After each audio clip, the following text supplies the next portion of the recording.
Hi, everybody. I'm Jeffrey, and today I will be presenting on geocaching and what it is, how to get started, and how it can be fun for the whole family. So, did you know that you can find hidden treasures, millions of hidden treasures, all over the world and for free? Let me introduce myself a bit further. I'm Jeffrey, a 16-year-old student who attends a small high school in central New York. I've been working with 4-H for many years, ever since I was 5 years old, and with this, have participated in local, county, state, and nationwide groups. With the most recent national team being GG Lead, which is a national team dedicated to data analysis through the use of maps. And here are a couple pictures that show some of the work that I have done in the past. In this image here, you can see me next to some personal work at the New York State Fair. And here to the right, you can see some of my national teammates along with a team from Ireland in San Diego at the Esri Users Conference. So when they say 4-H takes you places, they really aren't kidding. Speaking of taking you places, let's get back on topic. What even is geocaching? Well, geocaching is an any day, anytime adventure that you can take, even around your own tiny hometown. It is quite literally a global game of hide and go seek. And in our small world, there exists millions of geocaches that anybody can track and discover for themselves. This game of hide and seek involves over 3 million caches or locations where you can find different treasures. And as you can see in this image, these are some official geocache boxes from geocaching.com, and they have a variety of ranges from very small to large military grade style boxes.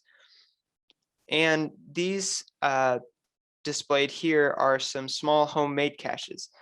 So you can have micro caches, which can be made in something like a pill bottle, or larger caches that can be made in something like a potted plant. And as you can see here, geocaches are easy to make for yourselves and much more fun to hide. And speaking of fun, this game is loads of fun for anyone, young or old. So I've been talking about geocaching and finding treasures. So what treasures can you even find? First off, let's start with the types of geocaches. There are many, including the typical geocache, um, which I have explained before. You use either your phone or another GPS device to track the location of a small or rather large container in which you search for. There are also mystery or puzzle caches, which, as the name implies, you have to solve a mystery or a puzzle in order to find the exact location of this cache. Multi-caches involve finding several different geocaches in a row. So maybe you're on a hiking trail and there's a string of caches along the trail, or it could document a historical place like a park. An earth cache is more of a geological cache rather than a physical, tangible cache. Um, Say, for example, I walk to the top of a mountain, and at the top of this mountain is a very large waterfall. So in this case, the waterfall could be the earth cache. I just had to travel and complete the hike or walk to log that cache.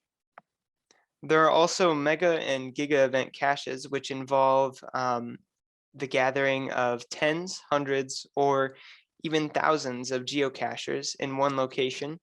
These are organized by geocaching.com, and in these caches, you carry out several days of activities, planned activities, which of course includes geocaching. And you're probably thinking that you still hear no treasures. Well, when one finds a geocache, they typically sign a small slip of paper that documents that you have been there.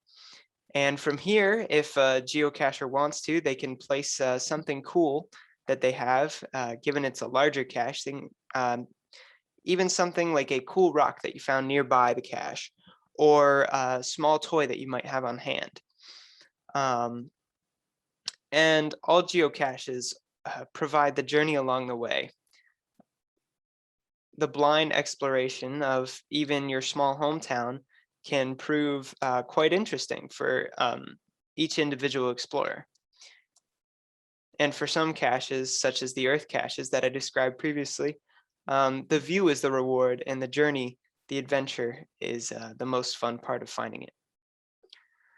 So next I'm going to show a small video from geocaching.com that just depicts finding a geocache and what you actually do. Because I have described it, but it's probably not, the concept is probably not fully there. So please join me in watching this video. You have a sense of adventure, and you have the geocaching app. And now, it's time to find a geocache. But first, let's get to know one.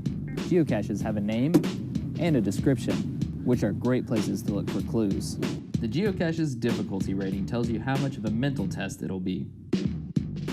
The terrain rating indicates how much physical exertion may be required. Geocaches come in all shapes and sizes. Some can be as big as this. Others are smaller than you thought. Now that you know the basics, let's go find one. Quick pro tip, always bring a pen. The geocaching app will tell you where to go. How you get there is up to you. I have a few favorites. Once your phone tells you that you're within about 20 or 30 feet of the geocache, put it down and start searching with your hands and eyes. Geocaches will never be buried, but they won't always be on the ground. They like to hang out in trees. Stick to metal objects with magnets. Hide under sticks. And lurk in places you're not entirely sure you should put your hand. Just think, if I hid a geocache here, where would I put it? If you're still stumped, check the recent activity and the hint for extra help. And when that glorious moment happens and you find the geocache, just sign the logbook, put it back, and post the log online. And then it's on to the next one.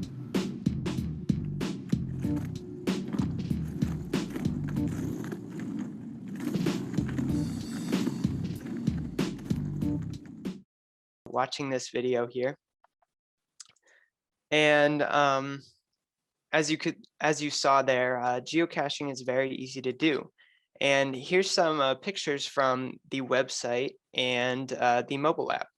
So the screenshot to the left shows the geocaching.com website, and this actually shows Auburn, New York, which is a relatively medium-sized city in central New York. So even in a small semi-sized city, there are plenty of geocaches to be found, and they can be found in parks or even by buildings. As you can see to the left, there's a park, a building, and even a diner is listed as a geocache. To the right here, you see the geocaching.com app. So you can search by your own or another location or zip code, or you can even search by a specific geocache itself.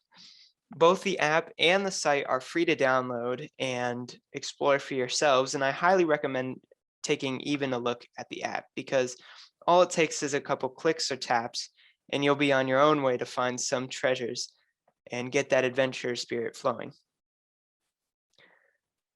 I got my resources from the National 4-H group that I work with, the National 4-H GIS GPS Leadership Team, which I earlier mentioned as GG Lead for short. I also use geocaching.com for a majority of my information, the National Park Service regarding information on locations of Earth caches, and Esri.com. Thank you all again for listening to my presentation. And this concludes my presentation.